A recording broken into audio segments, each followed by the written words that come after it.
Hello, and welcome to Eyes on Success, a weekly program covering a wide variety of topics of interest to people with vision loss. I'm Nancy Torpey. And I'm Pete Torpey.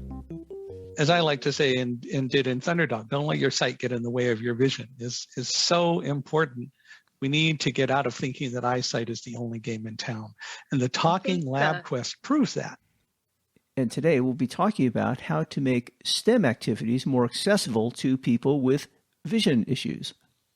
Accessible measurement tools, such as the Talking Lab Quest, are essential if visually impaired students and professionals are to be full participants in STEM-related activities, either independently or with their sighted peers. We'll speak with Michael Hingson and Ashley Neybert from Independence Science about the tools and services they offer to meet these needs. Hey, just a quick note before we start today's episode. Last week, we had an episode entitled Pet Peeves of a Blind Person, number 2223 if you're looking for it. And in that show, I listed a number of my personal pet peeves as a blind person interacting with a sighted world. And after that show, we received a number of submissions from our listeners who told us about their own personal pet peeves, and sometimes some funny stories, sometimes kind of poignant. And we thought that if some more of you wanted to submit your personal pet peeves or incidents you run into with the sighted community, that we could include that in a potential future show. So if you want to do that, send an email to hosts@eyesonsuccess.net. Thanks a whole lot. Now on with today's episode. First, for our tip of the week. This week's tip comes from Ashley Neybert and Michael Hingson. I think for anyone, the more tools that you have in your toolbox that you can use, the better. I've had so many sighted students come up and mention before, when working in a group with a blind student, how much they love being able to see and hear their data at the same time. And so hearing that out loud can be really helpful for a lot of people. And that's true whether you're blind or sighted, and it makes perfect sense. And it certainly is. I'm a firm believer in that. The more tools you have under your tool belt, the more flexibility you have in how to attack a task or how to do something that you want to do. And you just use the right tool for the right job. So just familiarize yourself with a variety of tools. Absolutely. The more tools, the better. Support for Eyes on Success is provided by aphconnectcenter.org, empowering people toward independence and success by providing blogs, information, and resources for individuals of all ages who are blind or visually impaired. Information and referral line are at 1-800-232-5463. You are listening to Eyes on Success. Success, success, success, success, success. Let's start by meeting Michael and Ashley and learning about Independence Science, the company. We have two guests with us today, and I thought maybe, Mike, you could start by introducing yourself and telling us what you do. I am Michael Hingson. I consult with Independence Science. I am also the project manager, actually, for a new product we're working to develop in Independence Science. I also have my own podcast called Unstoppable Mindset, where inclusion, diversity, and the unexpected meet. And I'm the Chief Vision Officer for Accessibility, and probably most visible and well-known because I was a survivor of being in the World Trade Center on September 11th and wrote a #1 New York Times bestselling book called Thunderdog, the story of a blind man, his guide dog, and the triumph of trust. But today, we're here for Independent Science. For anybody who doesn't know the story of Michael being in the World Trade Center, he and his dog are the ones who led their entire work group to safety out of the World Trade Center. That was a major, major achievement. Well, if people go to Unstoppable Mindset, wherever podcasts are available, or you can go to michaelhingson.com/podcast, you can hear a lot about the story and related things by listening to the first 3 episodes of Unstoppable Mindset. And we also have Ashley with us. Can you introduce yourself, Ashley? Hi, I'm Ashley Neybert, and I am the lead curriculum designer for Independence Science, and I am also a blind scientist. So my bachelor's degree is in chemistry. I have a master's in curriculum and instructional design, and I am about to start on a PhD in curriculum design and science accessibility. That is great. You're in the right position then, working for Independence Science, which makes science more accessible to many blind individuals. And we are all excited about Ashley starting the PhD program. That is so cool. I'm very excited. It's a big deal. As I recall, it was the most work I've ever done, but also the most fun. Good luck. Oh, thank you. Most of our listeners and most of your clients have vision loss. Do you? I happen to be totally blind and have been blind my entire life, yes. I am considered legally blind and have some residual vision, but it changes on the day. You never know what you're going to get. Some days I might be able to read some print. Some days it's total darkness. So I play the sight lottery. Eyes on Success is made possible in part by our corporate partners. Underwriting pairs the impact of targeted marketing with the integrity of community goodwill. Learn more by sending an email to hosts@eyesonsuccess.net. This week's focus topic is the products and services offered by Independence Science. Today, we want to share with our listeners the services and resources, products available from Independence Science. But maybe we can start by just telling people what Independence Science is. Independence Science was originally formed by Dr. Carrie Sapalo to work toward developing technology that would allow blind students to work equally and as efficiently as sighted people in studying science in the laboratory, developing equipment to make information accessible. It also, by definition, means that blind scientists can use the technology to make it possible for them to work in the laboratory and have access to information.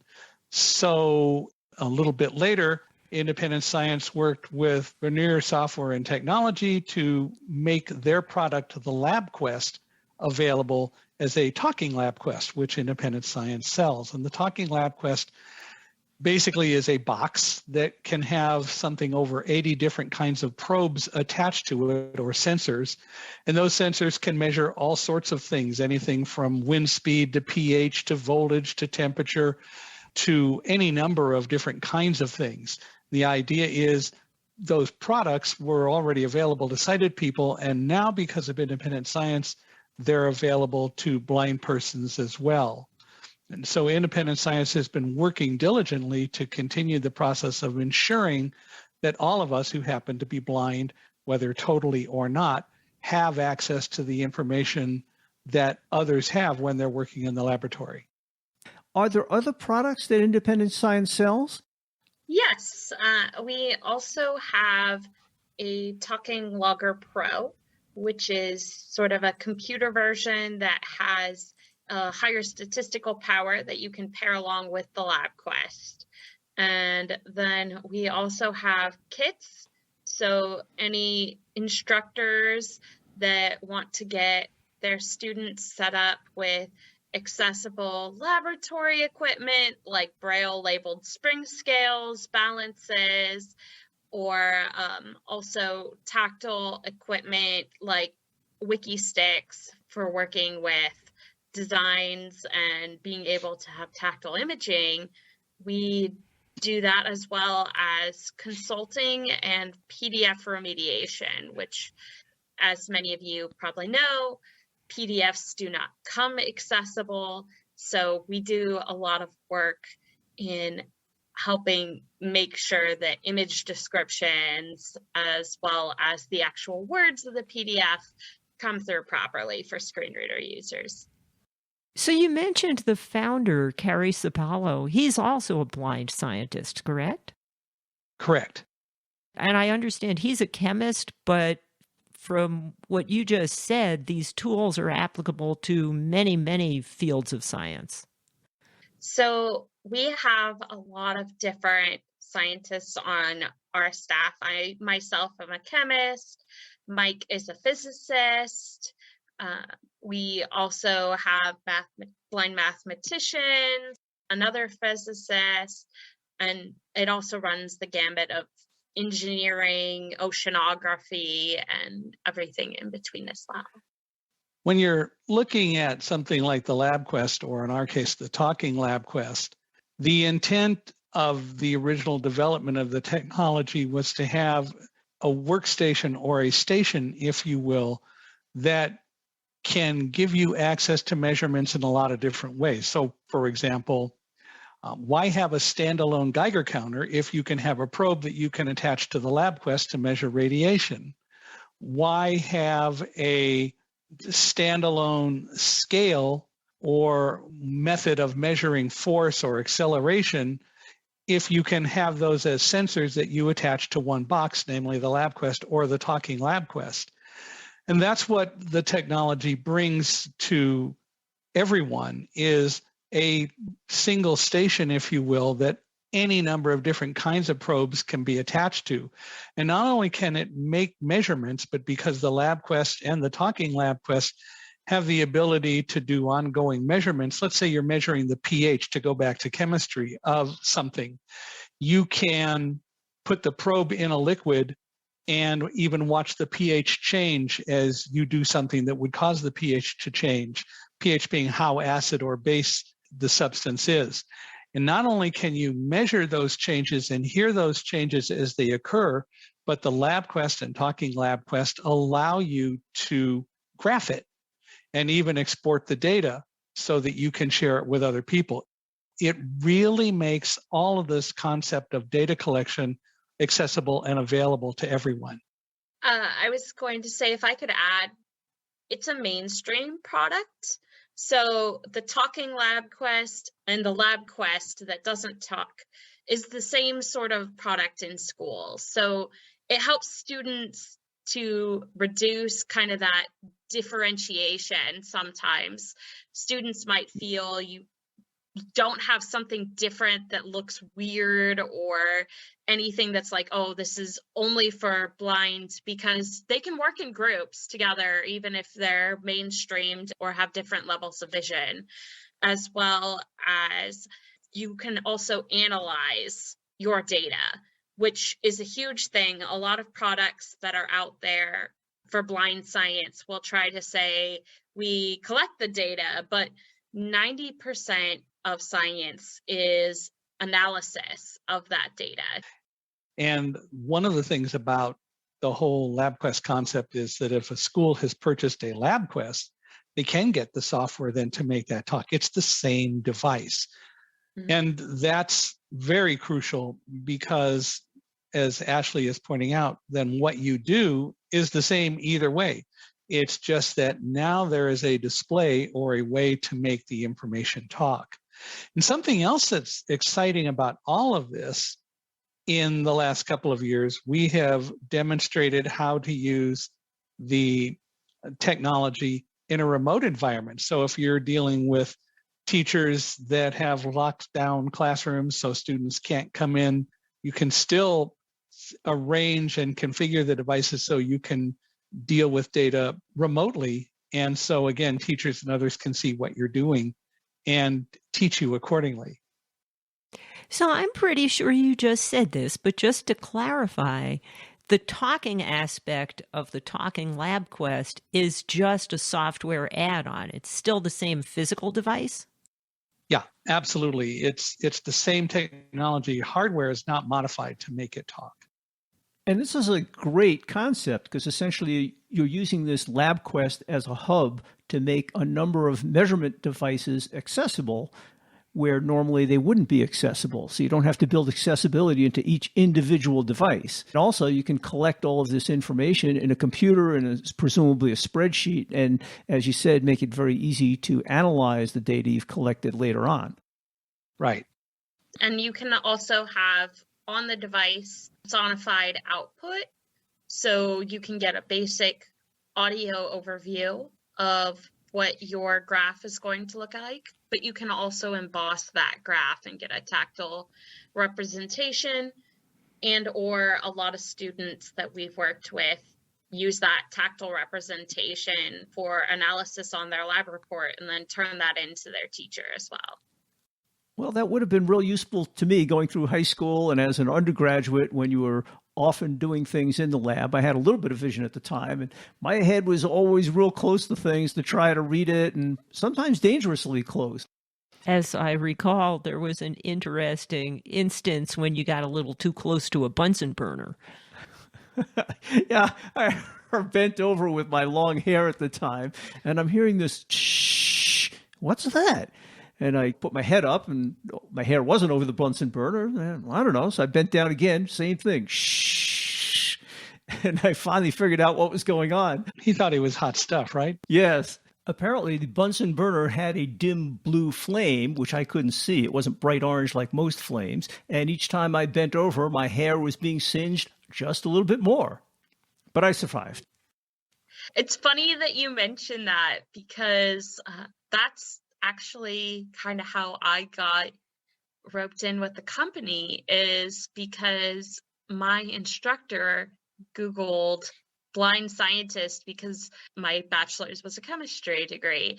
And so I was trying to put I carried a pack of 50 different colors of construction paper that I was trying to put behind it for contrast, because even if they were all clear liquids, the clarity level was different in all of them. So it wouldn't always be a standard color. And so I'd have to go through all of them. And of course, you'd get some of them accidentally melted and have to redo it. And I'm like, okay, this is ridiculous, especially because I'd open the glassware drawer and it just looked like a bunch of rainbows. And so my instructor actually looked up the company and just Googled blind scientist, and the company came up, and it's like, well, maybe they can help you. And I loved it so much, I joined on, and I've been here ever since. And Ashley typifies a concept that many of us do believe and understand, and that is she was forced to use eyesight, and I put it that way, in order to try to do the science work because she had no other way of doing it. And then when she discovered the LabQuest, which allowed her to use the techniques that some would just envision as totally blind people using, but now she was able to participate. And that's so true, whether it's in science or so many different things, that blindness isn't really the problem, it's how we deal with it. And that in reality, if you have some eyesight and you don't have a lot of eyesight, and you have to use alternatives to being able to use your eyes to totally accomplish something, that's the time to start to learn blindness techniques. A number of rehabilitation agencies have adopted that philosophy, and it makes people a lot more successful and makes people more comfortable about dealing with blindness, and teaches us that blindness is not to be feared. It's the attitudes about blindness that are the real fear. And with that, yeah, I, like I said, have residual vision, but I loved learning Braille and using a cane, because then I can use my residual vision to look at something other than my shoes and end up with a terrible hunchback. And when my eyes get tired, I can read Braille. As I like to say and did in Thunderdog, don't let your sight get in the way of your vision is so important. We need to get out of thinking that eyesight is the only game in town. And the Talking LabQuest proves that. If someone does acquire one of these LabQuest systems, how much training does it take? The average student that I work with, being the tech generation that they are, usually a fifth grader picks it up in 30 minutes or less. It's astounding. We do also offer onboarding sessions for the teacher as well as the students if they're desired. Every purchase also gets a 1 hour free onboarding session that's included, so that they can learn all of the keystrokes and ask any questions they might have. And I guess this is more or less plug and play. You buy various units to perform certain measurements, and they just plug into the system and they work just like all of the other units do. Right. Yes. The probe auto IDs, so it knows when you plugged in a temperature sensor versus pH and will accordingly show the correct measurement. When I saw the demonstration, it looked pretty straightforward as to how to use it, especially if you knew how to use a computer. Right. Approximately how many different types of measurement units are available? We have over 80 different sensors. Some of my favorite include there's an all-purpose weather sensor that has an anemometer for wind speed, temperature, humidity, all in one. There's another one that is a structure and materials tester. That one I think is one of my favorites because you can use balsa wood or any like straws or whatever you'd like to do and build your own little bridge and then see how much tension it can take in different levels, vertically and horizontally, to be able to figure out what the best type of bridge is. And that really helps with blind students, especially because it's something you can touch. You can make your own bridge and see this is how what I'm doing is affecting my science. I'm actually holding the weather sensor, the weather station in my hand right now. It's like about 6 inches long and about an inch thick and maybe an inch and a half wide. And the cool thing about it is that it also happens to be Bluetooth as opposed to connecting with a wire. And the number of the sensors are Bluetooth connections as opposed to wire connections or their equivalents with both. So I could mount this up on my roof if I wanted to and still be sitting here in my house and get all the information. So we've been talking mostly about the Talking LabQuest, which is a marvelous device. But you mentioned there are other services provided by Independence Science. Can you just kind of recap those?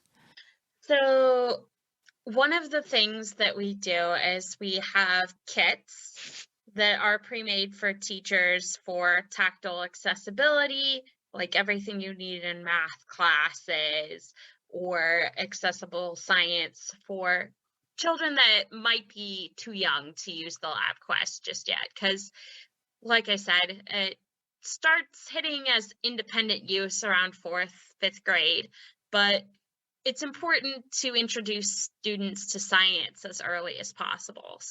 We also do consulting where I can design an individualized curriculum to a student's needs. So we've had a couple students before that through their state's vocational rehabilitation program, a blindness agency, or even a parent can have it where their student wants to learn more and they're not getting it in school.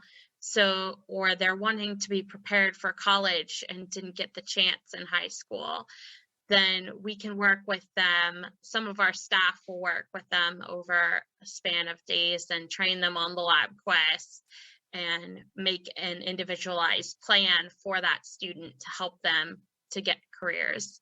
And we've even had placements afterwards from them. So some of the vocational rehabilitation agencies use that training to help prove to potential employers that their students are able to work and function as scientists. Well, that's great that you're able to make science so accessible to people who are visually impaired, and they shouldn't be dissuaded from pursuing their interests and or careers in science. You are listening to Eyes on Success. Success, success, success, success, success. Now for this week's final item, how to learn more about Independence Science and how to contact the company and Ashley Neybert and Michael Hingson. If people are interested in finding out more about the various products you offer at Independence Science and or the LabQuest, where can they get that information?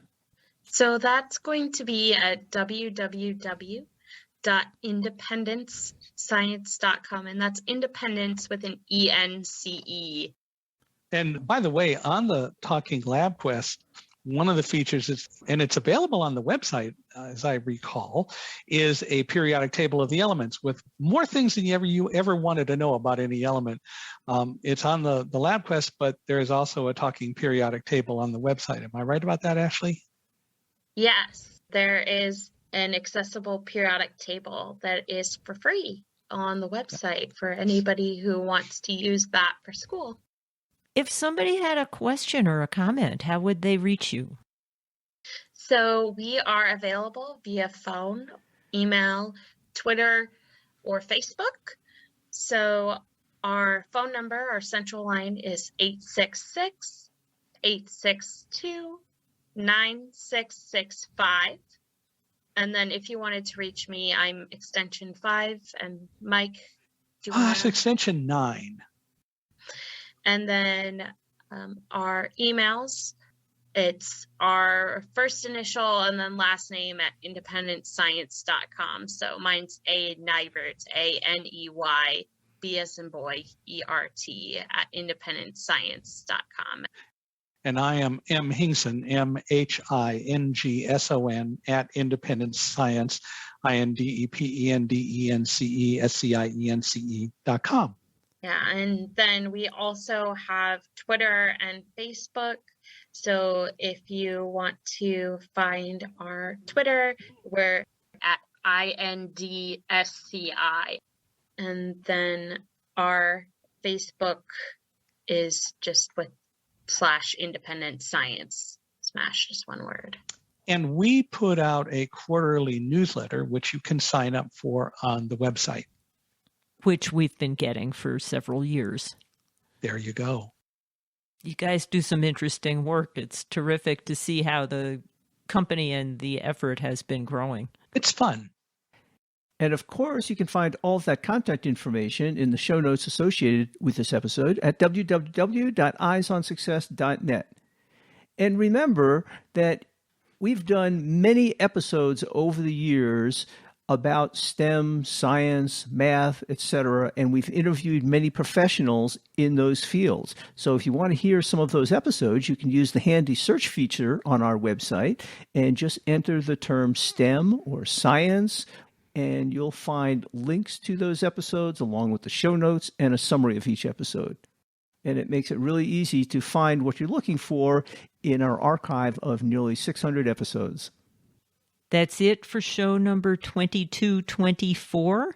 Next week on Eyes on Success, we'll be talking about a recently published memoir entitled The Candy in My Pocket. Over the years, John Robert Wilkin developed many complications from childhood diabetes, including blindness, amputation of a limb, and kidney failure. Despite these setbacks, he soldiered on to become a world-renowned interior designer. We'll talk with John about his experiences and about his newly released memoir, The Candy in My Pocket. And that is a really fun book with lots of stories that John has to tell. So we hope you'll join us next week to hear some of that. You've been listening to Eyes on Success, hosted and produced by Nancy Goodman Torpey and Peter Torpey.